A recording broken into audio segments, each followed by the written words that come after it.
Hello viewers, আসসালামু আলাইকুম। Welcome back to my channel. আপনারা সবাই কেমন আছেন? আলহামদুলিল্লাহ, আমি অনেক ভালো আছি। আশা করছি যে যেখানে আছেন সুস্থ আছেন, ভালো আছেন। তো আজকের ব্লগটি শুরু করলাম বিকাল থেকে। আশা করছি আমার আজকের ভিডিওটি আপনাদের কাছে খুব ভালো লাগবে। তো এখানে আমরা দুই যা মিলে কিছু পোলা পাতা চারা লাগাই নিয়েছিলাম। তো অবশ্যই আপনারা চিনেন এই গাছটা।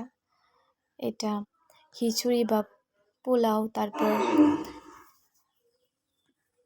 বুট বোনা, তারপর খিচুড়ির মধ্যে আমরা নানান অনেক সব কিছুর মধ্যে দিয়ে খাওয়া যায়, অনেক সুন্দর ফ্লেভার আসে।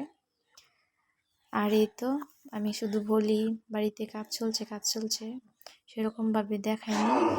তো এই যে ঘরের প্লাস্টারের কাজটা শেষ হয়ে গেছে। তো আজকে কেউ কাজ করতে বিকাল টাইমে কাজ করতে আসে নাই, দুপুর পর্যন্ত কাজ করেছিল। তো কম কাজ ছিল আজকে, তাই দুপুর পর্যন্ত কাজ করে চলে গেছে। তো এখন প্রায় সন্ধ্যার টাইম হয়ে গেছে, তো ভাবলাম আপনাদের সাথে শেয়ার করি। তো আমার ভিডিওটি যদি আপনাদের ভালো লাগে তাহলে অবশ্যই একটি লাইক দিয়ে ভিডিওটি দেখা শুরু করবেন। আর যারা যারা আমার চ্যানেলে নতুন ভিজিট করবেন তারা অবশ্যই আমার চ্যানেলটিকে সাবস্ক্রাইব করে দিয়ে আমার পাশে থেকে যাবেন। আর পাশে থাকা বেল বাটনটিকে অল ক্লিক করে দিবেন, তাহলে আমি ভিডিও ছাড়া মাত্র আপনাদের কাছে পৌঁছে যাবে। তো এখানে আমি পরের দিন রান্না বান্না করে নিয়েছিলাম। তো আজকে শুধু দুই আইটেমের ভর্তা রান্না করব আর ভাত রান্না করব, আর কিছুই না। তো এখানে মাছের দুইটা লেজ নিয়েছি, এটা দিয়ে ভর্তা বানিয়ে নেব। তো আমি মাছটাকে প্রথমে একটু হালকা পরিমাণে লবণ, হলুদ, মরিচ দিয়ে ভেজে নিচ্ছি ভালো করে। তো এরকম ভর্তা যদি থাকে তাহলে অবশ্যই অনেক ভালো লাগে খেতে, অনায়াসে এক প্লেট ভাত খাওয়া যায়। এই যে মাছগুলো আমি ভালোভাবে ভেজে নিয়েছি, এখন মাছগুলোকে উঠিয়ে নেব।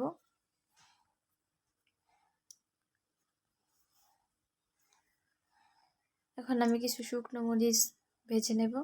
শুকনো মরিচ দিয়ে কিন্তু ভর্তা খেতে অনেক ভালো লাগে।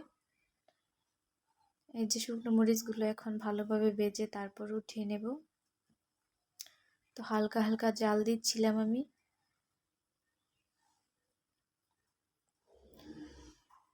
তো আপনারা তো জানেন আমার মেয়েটা একটু অসুস্থ, তো ভাত রান্না করে আমি মেয়ের কাছে চলে গিয়েছিলাম। তো মেয়েকে অনেকক্ষণ সাথে নিয়ে শুয়ে থেকে তারপর ঘুম পাড়িয়ে আবার রান্না করতে চলে এসেছি। তো এই যে শুকনো মরিচ উঠিয়ে তারপর এখানে পেঁয়াজ আর কিছু আদা কুচি দিয়ে দিলাম। এই আদা দিলে কিন্তু এই ভর্তাটা খেতে অনেক ফ্লেভার আসে, ভালো লাগে। এভাবে টাকি মাছের ভর্তাও কিন্তু অনেক ভালো হয় খেতে। এই যে একটু পেঁয়াজ আর আদাটা একটু ভালোভাবে ভেজে নেব, একটু নরম নরম করে ভেজে নিচ্ছি।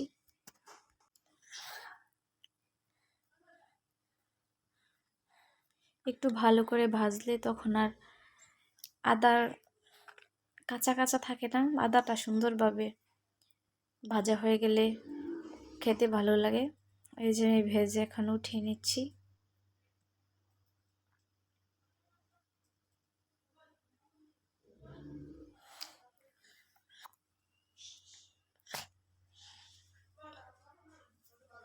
এই ফাঁকে আমি এখানে কিছু ডাল বসিয়ে দিয়েছি, ডালের ভর্তা করব। তো মাছের ভর্তা, ডালের ভর্তা। তো এখানে ডাল বসিয়ে দিয়ে আমি ভর্তাটা বানিয়ে নেব। তো এখানে মাছগুলো সুন্দরভাবে কাটাগুলো বেছে নিচ্ছি। লেজে কিন্তু অনেক ছোট ছোট কাটা থাকে, তো আমি আস্তে আস্তে করে অনেক সময় নিয়ে কাটাগুলো বেছে নিয়েছি। এখন ভর্তাটা ডলে নেওয়ার পালা। এই তো আমি হাত দিয়ে ডলে নিচ্ছিলাম ভর্তাটা। এই তো এখন সব কিছু দিয়ে ভালোভাবে মিশিয়ে তারপর আরেকটু ডলে নেব। বিশ্বাস করেন ভর্তাটা খেতে এত পরিমাণে মজা হয়েছিল, গরম ভাত দিয়ে খেয়েছিলাম, অনেক ভালো হয়েছিল খেতে। তো ওইদিকে আমি এই ভর্তাটা বানাতে বানাতে ওইদিকে আমার ডালটাও সুন্দরভাবে সিদ্ধ হয়ে গেছিলো, ওইটা আর আমি আর দেখাইনি। এই তো আমার ভর্তাটা বানানো কমপ্লিট।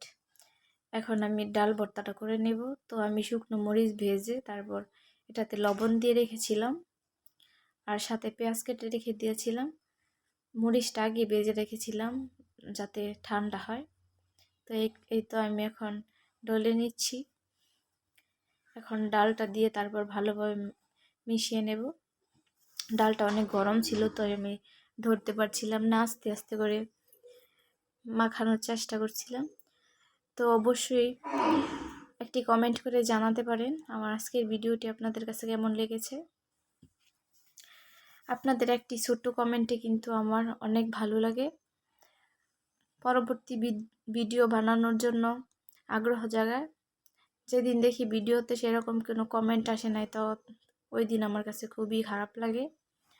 তো আর অনেকে কী করেন, আমার চ্যানেলে ঢুকে সাবস্ক্রাইব করে দিয়ে তারপর আবার কিছুক্ষণ পর আনসাবস্ক্রাইব করে দেন, তারপর লাইক দিয়ে তারপর আবার ডিসলাইক দিয়ে দেন। এরকম কিন্তু কেউ করবেন না, প্লিজ দয়া করে এরকম করবেন না। তো অবশ্যই কমেন্ট করে জানাবেন আমার ভিডিওটি আজকে কেমন হয়েছে। তো আজকের ভিডিওটি এই পর্যন্তই, সবাই ভালো থাকবেন, আল্লাহ হাফেজ।